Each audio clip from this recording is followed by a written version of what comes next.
Hello అండి. నమస్తే. అందరు ఎలా ఉన్నారు? ఏం చేస్తున్నారు? Welcome back to our channel ఓహాస్ కిచెన్ అండ్ వ్లాగ్స్. నేను మీ సంతోషి. నేను చాలా బాగున్నాను. మీరందరూ ఎలా ఉన్నారు అనేది నా కామెంట్ సెక్షన్‌లో తప్పకుండా షేర్ చేసుకోండి. ఇప్పుడు చూస్తున్నారు కదా! నేనైతే ఇవాళ నా మిద్దె తోటలో కాసిన కొన్ని కూరగాయలు, ఆకుకూరలు అన్నీ మీతో షేర్ చేసుకోవాలనుకుంటున్నాను. కొన్ని హార్వెస్ట్ కూడా చేసి చూపించాలనుకుంటున్నాను. ఫస్ట్ ఆఫ్ ఆల్ అయితే చూస్తున్నారు కదా!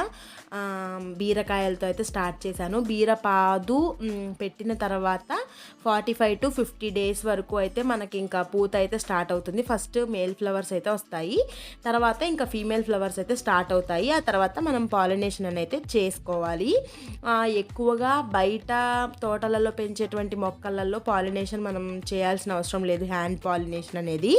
అక్కడ బీస్ ఉంటాయి కాబట్టి అంత పెద్ద తోటలో యాక్చువల్గా యాజ్ యూజువల్ జరిగిపోతాయి అన్నమాట. అది నేచర్ అనమాట, అంతే. కొంచెం ఒక 2-3 పాదులు కలిపి ఒక దాంట్లోనే బీరపాదు నేను వేసాను అనమాట. దాంట్లోనే నాకు ఒక్కొక్క పాదుకి ఒక్కొక్క కాయ అలా వచ్చాయి. ఇంకా బరువు ఎక్కిపోతున్నటువంటి కాయ మాత్రం ఇంకా నేను హార్వెస్ట్ చేసి తీసేశాను. ఎందుకు అని అంటే దాంతోనే ఇంకా దాని పోషకాలన్నీ కూడా దానికే వెళ్తూ ఉంటాయి. అప్పుడు మిగతా గ్రోత్ అవ్వాల్సినటువంటి కాయలు అనేది గ్రోత్ అవ్వవు అన్నమాట. ఇంకా వచ్చేసి ఒకే స్టెమ్కి మనకు 4-5 ఫీమేల్ ఫ్లవర్స్ వచ్చాయనుకోండి, వాటిని ఉంచకూడదు.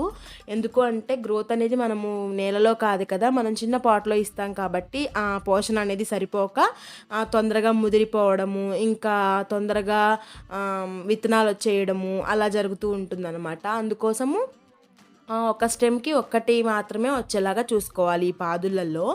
నెక్స్ట్ వచ్చేసి నేను 14 సైజు కుండీలో 3 మొక్కలు అయితే బెండ మొక్కలు వేసుకున్నాను. ఒక 4-5 కుండీలలో వేసుకున్నాము అంటే బెండ మొక్కలు చాలా త్వరగా ఈల్డ్ అనేది మనకు వస్తుంది. ఒక 4 డేస్కి ఒకసారి మనము హార్వెస్ట్ చేసుకోవచ్చు అనమాట బెండ మొక్కలు. చూస్తున్నారు కదా, నేను పోయినసారి ఒక 4 డేస్ బ్యాక్ చిన్నగా స్టార్ట్ అయ్యాయి. ఇంకా 4 డేస్లోనే మంచిగా సైజ్ అయితే వచ్చేసాయి. ఇంకా మనం దీన్ని ఇలాగే ఉంచాము అంటే ముదిరిపోతాయి అన్నమాట. ఇత్తులు గట్టిపడిపోయి ఇంకా మనకు అవి కూర చేసుకోవడానికి పనికి రాకుండా అయిపోతాయి. ఒక 4-5 ఉన్న ఇంట్లో ఒక 5-6 మొక్కలు వేసుకున్నాము అంటే 5-6 కుండీలలో వేసుకున్నాము అంటే మనకి ఇంకా మంచిగా వారానికి సరిపడా కూరగాయలు అయితే వస్తూ ఉంటాయి అన్నమాట. ఇంకా స్టార్టింగ్ స్టేజ్లో ఉన్న వాళ్ళైతే ఆకుకూరలతో స్టార్ట్ చేసుకుంటే మంచిగా పాలకూర, చుక్కకూర, తోటకూర, బచ్చలి కూర, తీగ బచ్చలి, ఇంకా ఎర్ర తోటకూర ఉంటుంది. వీటన్నిటితో స్టార్ట్ చేసుకున్నాము. మెంతి కూర ఇంట్లో మెంతులు నానబెట్టేసుకొని వేసుకున్నాము అంటే అది కూడా ఇంకొక రోజుకి వస్తుంది కదా. అలానే కాకుండా మైక్రో గ్రీన్స్ కూడా తయారు చేసుకోవచ్చు. నెక్స్ట్ వీడియో ఎప్పుడైనా మీకు మైక్రో గ్రీన్ అనేది ఎలా తయారు చేసుకోవాలనేది షేర్ చేసి చూపిస్తాను. ఆవగింజలని నానబెట్టేసి చల్లేసుకున్నాము, 3rd డే చల్లుకున్నాము అంటే ఆవకూర మనకు వస్తుంది. మెంతి కూరను కూడా అంతే, నానబెట్టేసుకొని చల్లుకుంటే మెంతి కూర వచ్చేస్తుంది. అవిసె గింజలు, ఫ్లాక్ సీడ్స్ ఉంటాయి కదా, అవి కూడా పెట్టేసుకొని చల్లుకుంటే అవి కూడా వస్తాయి. ఇవన్నీ కూడా మైక్రో గ్రీన్స్ లాగా మనకి యూస్ చేసుకోవచ్చు. మనకి 2 లీవ్స్ వస్తాయి కదా, ఇంకా మట్టిలోంచి పైకి వచ్చి 2 లీవ్స్ వచ్చినప్పుడు అలా 2 సెట్ ఆఫ్ లీవ్స్ రాగానే మనం వాటిని కట్ చేసుకొని మనం వండేసుకోవచ్చు అనమాట. అలా చిన్న దశలో ఉన్నప్పుడు మనం వండుకుంటే వాటిని మనం మైక్రో గ్రీన్స్ అంటామన్నమాట. ఇంకా బెండకాయల విషయం అయిపోయింది. ఒక 2-3 బెండకాయలు అయితే నేను కొంచెం విత్తనాల కోసం అయితే ఉంచేశాను. కాకరలో నాకు రీసెంట్గా ఫీమేల్ ఫ్లవర్ వస్తే దాన్ని పాలినేట్ చేశాను, అది కాయగా మారింది. ఇంకా వచ్చేసి టమాటా కూడా అంతే, ఒక 5-6 టబ్బులలో అయితే వేసుకున్నాను.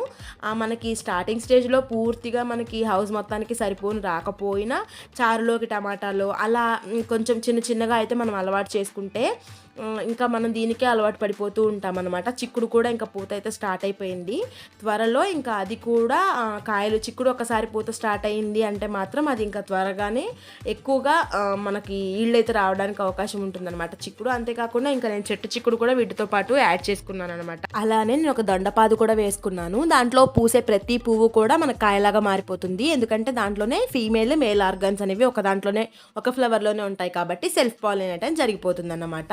ఇంకా తర్వాత దోసపాదు కూడా వేసాను. ఇంకా కాయలు అయితే ఫీమేల్ ఫ్లవర్స్ అయితే రావడం లేదు, వచ్చిన ఒక ఫ్లవర్ అనేది మాడిపోయింది. దీని గురించి నేను ఇంకా అప్కమింగ్ వీడియోస్లో అయితే మీతో షేర్ చేసుకుంటాను. ప్రస్తుతానికైతే మా చిన్న మిద్దె తోటలో చిన్న హార్వెస్ట్ అయితే మీకు నచ్చిందా? మీకు నచ్చినట్లయితే ఏమాత్రం యూస్ఫుల్ అనిపించినా కానీ ఈ వీడియో లైక్ చేయండి, షేర్ చేయండి, కామెంట్ చేయండి. అలాగే మరిన్ని ఇలాంటి ఇంట్రెస్టింగ్ వీడియోస్ కోసం మన ఛానల్ని సబ్స్క్రైబ్ చేసుకోవడం మాత్రం అస్సలు మర్చిపోదు. Thank you so much for watching. Bye bye. Have a nice day. Take care.